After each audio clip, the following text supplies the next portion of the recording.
છે તમારા બ્લોગમાં ને બધાને છે જય શ્રી રામ ને જય માતાજી. અને મિત્રો આપણા વડગામ આઈટીઆઈમાં હાલ સ્પોર્ટ વીક ચાલુ તો જો આજ બીજો કે ત્રીજો દાડો. પહેલા દાડો તો આપણે સંગીત ખુરશીને હતું, 2 દાડો ક્રિકેટ ચાલુ. જો તો કોપા વર્સિસ વાયરમેન ને કોપાની બેટિંગ અને વાયરમેનની ફિલ્ડિંગ ચાલુ. કોપાની ટીમને 92 રન થાય, હવે વાયરમેનમાં 93 રન કરવા નહીં. તો મિત્રો હવે વાયરમેનની બેટિંગ આવી ને કોપાની ફિલ્ડિંગ આવી તો તમને બતાડું. બ્લોકમાં કન્ટિન્યુ જોડાયેલા રહે. વાયરમેનની બેટિંગ ચાલુ થઈ ગઈ. વાયરો નહીં હાલે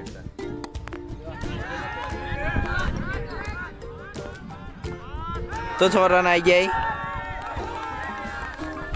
હવે લાસ્ટ બોલ આવ્યો તમને બતાડું.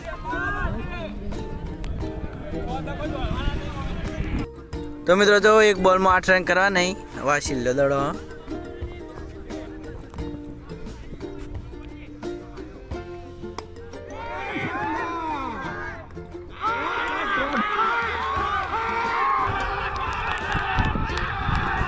તો મિત્રો કોપા જીતી ગઈ છે અને વાયરમેન હારી ગઈ. તો મિત્રો બ્લોગ સારા લાગે તો ચેનલ લાઈક કરો, શેર કરો, સબસ્ક્રાઈબ કરો.